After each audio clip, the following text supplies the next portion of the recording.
has nothing to do with race. Everything is not about race. He panicked. So this isn't racially motivated. And he killed him. Panicked. This isn't about race. How many times have you heard, why is everything always about race? Why is everything always about race, huh? Well, let me enlighten you. This Week in Politics is a special edition reserved for the race deflectors. Everything is always about race because just this week in 2017, a Louisiana sheriff stated in no simpler terms, good prisoners make great slaves. They're releasing some good ones that we use every day to wash cars, to change oil in our cars, to cook in the kitchen, to do all that where we save money. Everything is always about race because just this week, Charlottesville police brought charges against beaten victim DeAndre Harris, who suffered a vicious attack at the hands of white supremacists during the Unite the Right rally.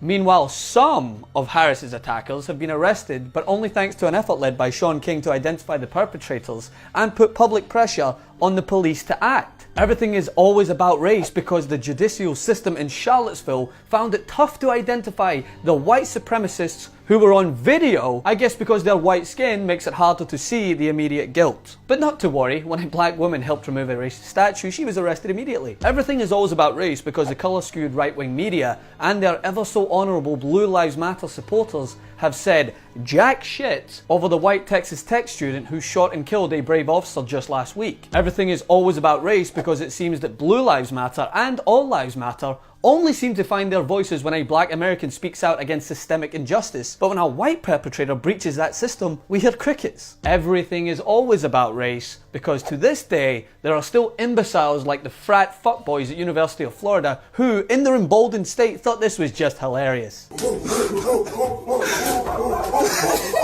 Where are their parents? Who raised these thugs? And even these outright toolbags were outdone by the Kappa Sigma frat at University of Louisiana at Monroe, as they gave us an explicit minor glimpse into why everything is about race. Because racists like this are hell-bent on dragging us back to the 60s, led by the man-child-in-chief. Speaking of, everything is always about race, because the sitting president, known for his trigger Twitter fingers, somehow kept it tight-lipped over the Nazis who returned to Charlottesville last week, or the attempted bombing at a North Carolina airport. Everything is always about race because if you replace the man who attempted to murder innocent people using ammonium nitrate fuel oil explosives riddled with nails and bullets with a black or brown perpetrator, you can bet your cowboy boots and a MAGA hat that Trump would be tweeting his tiny fingers raw about how we need a Muslim ban or that SOBs like that have to be taken care of with his Second Amendment remedies. This son of a bitch comes out and starts shooting. Speaking of, everything is always about race because just last week, a man who massacred 58 innocent people has almost already been entirely forgotten by the president, as well as large portions of the media. But don't worry,